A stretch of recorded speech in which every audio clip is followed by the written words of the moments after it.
Okay, I'm Michael Crozier. For many years, I'd worked in Fleet Street on a series of national newspapers, including the Daily Telegraph and the Times.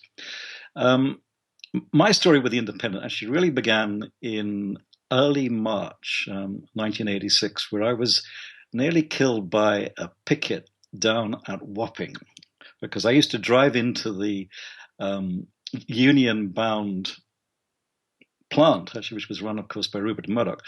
And one of the print workers actually recognized me and he threw a brick at my car and it just missed hitting me. So I was rather worried about that.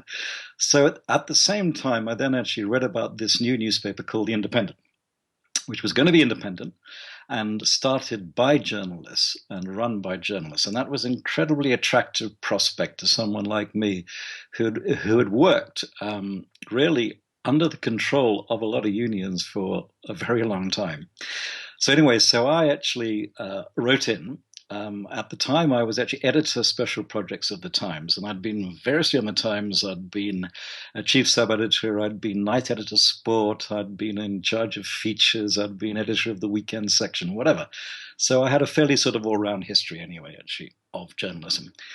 And I wrote in and I began to work with them from early March in my evenings, but I joined fully on the staff. I was about number 12 in May. And they weren't quite sure what to do with me, so they called me executive editor at the time. But I was bringing something very different to the party. What they were really concentrating on was the writers, a series of very fine feature writers, foreign correspondents, journalists, reporters, whatever, because that's where their interest lay. But no one had given that much thought to the design and appearance of the newspaper.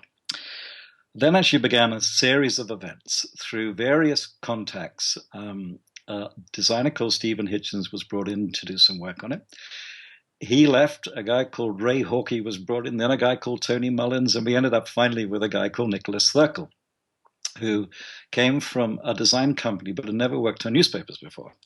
And I was working with these guys, and we were trying to get everything ready and set up to start a series of 6 weeks dummy papers beginning on the 1st of September until launch on October the 7th. Anyway, it went badly wrong, and we had a meeting on the 21st of August with Nicholas Thurkel, and the upshot was that he went away on a holiday, and Whittam Smith actually gave me 3 days to pull together a design which we could begin working on. So far, so good.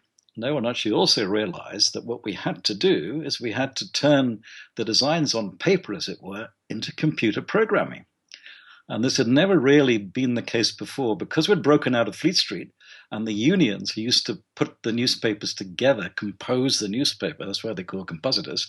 No one really had put much thought to this. So I began to work with some guys actually from IT, and in particular a guy called Philip Horringbury, who came from Copenhagen, even though he was English.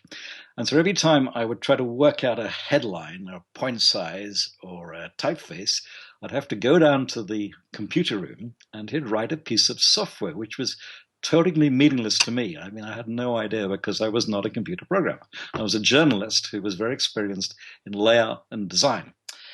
Eventually, in July, they gave me the title of Executive Editor, Design and Pictures, and I began to try to work my way through the various comings and goings in the IT department of the journalists and put together a format that we could use for our dummy issues on the 1st of September.